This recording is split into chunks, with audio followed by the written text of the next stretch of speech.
Madame, monsieur, bonjour. On se retrouve pour évoquer l'un des grands temps forts du week-end sur l'hippodrome de Paris-Vincennes. Il s'agit du Prix de Belgique, la dernière des 4 épreuves préparatoires au Prix d'Amérique. Pour décrypter ce Quintet Plus 5-5, j'ai à mes côtés Cédric Bloquet. Bonjour Cédric. Bonjour Sébastien, bonjour à tous. Alors on va évoquer bien évidemment ce grand rendez-vous avec, si possible, en détachant des bases solides dans cette épreuve. À qui faire confiance? Alors dans cette épreuve, on le sait, il y a des chevaux qui ont besoin de prendre des points, d'autres vont courir sagement en vue du Prix d'Amérique. Les intentions ne seront pas les mêmes pour les autres, pour tout le monde je veux dire. Donc ma base sera le numéro 9 Royal Dream. Lui on est sûr qu'il va jouer sa carte à fond. Il vient de donner une excellente réplique à Redicage. D'ailleurs, si la course était prolongée, il l'aurait certainement devancé. C'était sur un 2100 mètres, mais il fait également 2008. D'ailleurs, c'est le tenant du titre dans ce Prix de Belgique. Il a remporté cette épreuve préparatoire l'année dernière. Je vais lui opposer le numéro 15 de Maharaja, ma deuxième base. C'est un champion suédois et il y a 2 hivers, il avait donné superbe réplique à Redicage à 2 reprises, une fois dans le Prix d'Amérique, une fois dans le Prix de France. L'hiver dernier, le cheval était moins bien. Il a tout de même terminé 4e du Prix d'Amérique. Alors cette fois-ci, il revient sur notre sol, auréolé de 4 victoires. Alors bien sûr, c'était des lots de faible qualité, mais ça lui a redonné du moral. Même s'il rend en 25 mètres, je pense que son entourage a besoin de le tester en vue du Prix d'Amérique pour son retour à Vincennes. Donc ce sera ma deuxième base. Et en troisième base, je vais mettre le numéro 5, QWERTY. Il a montré lors de ses 2 dernières sorties qu'il revenait au mieux. Ils sont encore déférés des 4 pieds. Et lui aussi, il doit jouer sa carte à fond. Il a besoin de prendre des points et en vue du Prix d'Amérique. Donc ce sera mes 3 bases dans cette épreuve. QWERTY, il faut rajouter qu'il doit prendre 31 000 € dans l'année pour pouvoir participer au Prix d'Amérique. À ce jour, il en compte 11 200. Donc évidemment, il a besoin de terminer obligatoirement dans les 3 premiers pour espérer être au départ le 27 janvier. Derrière ces 3 bases solides, on peut éventuellement détacher des chevaux qui pourraient bien figurer à l'arrivée, ce qu'on appelle des coups de cœur. Alors mon coup de cœur sera le numéro 11 Yaraboko, un cheval d'origine scandinave qu'on connaît déjà à Vincennes. Il a gagné le prix de Luxembourg l'année dernière en battant Kumbadgez. Alors il ne faut pas tenir compte de son retour à Vincennes, il a raté son départ ce jour-là. Il faut dire qu'il n'a pas eu trop ses ailes, il y a 2 chevaux qui sont rabattus devant lui ce jour-là. Il faut le racheter impérativement, le cheval découvre un bel engagement. Il a déjà aussi fait ses preuves sur 2008 par le passé dans un bon lot. Donc ce sera mon coup de cœur dans cette course. De mon côté, je tiens à attirer votre attention sur le numéro 10, il s'agit de Kumbadgez.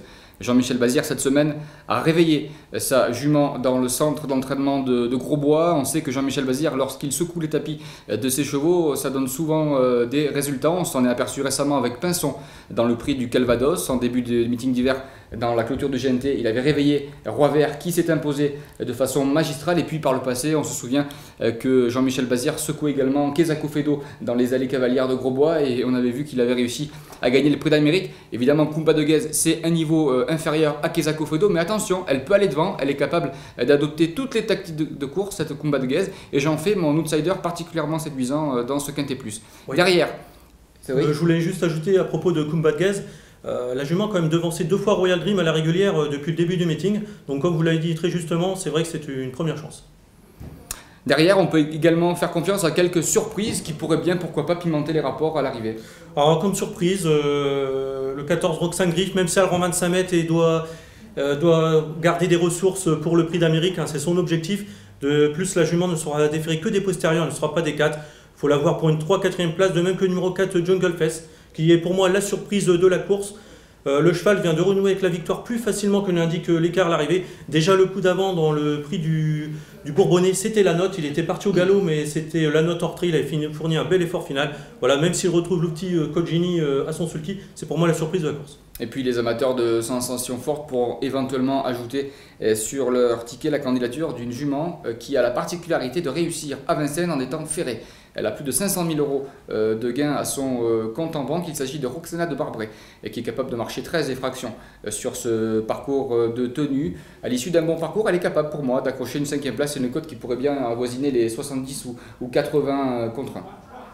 Alors ensuite, on va également vous donner quelques chevaux qui, d'après nous, n'ont quasiment aucune chance de figurer à l'arrivée. Alors évidemment, on prend des risques, mais qui n'en prend pas ne touche jamais aux courses, donc on va en prendre. Cédric, pour vous, quelles sont vos impasses? Alors pour ma part, je vais faire un pas sur 2 chevaux qui vont devoir rendre 25 mètres et qui auront d'autres objectifs, à savoir le numéro 13, Seth the Quick, qui prépare le prix de Cornulier. Là, le cours ferré, il faut l'arrier impérativement.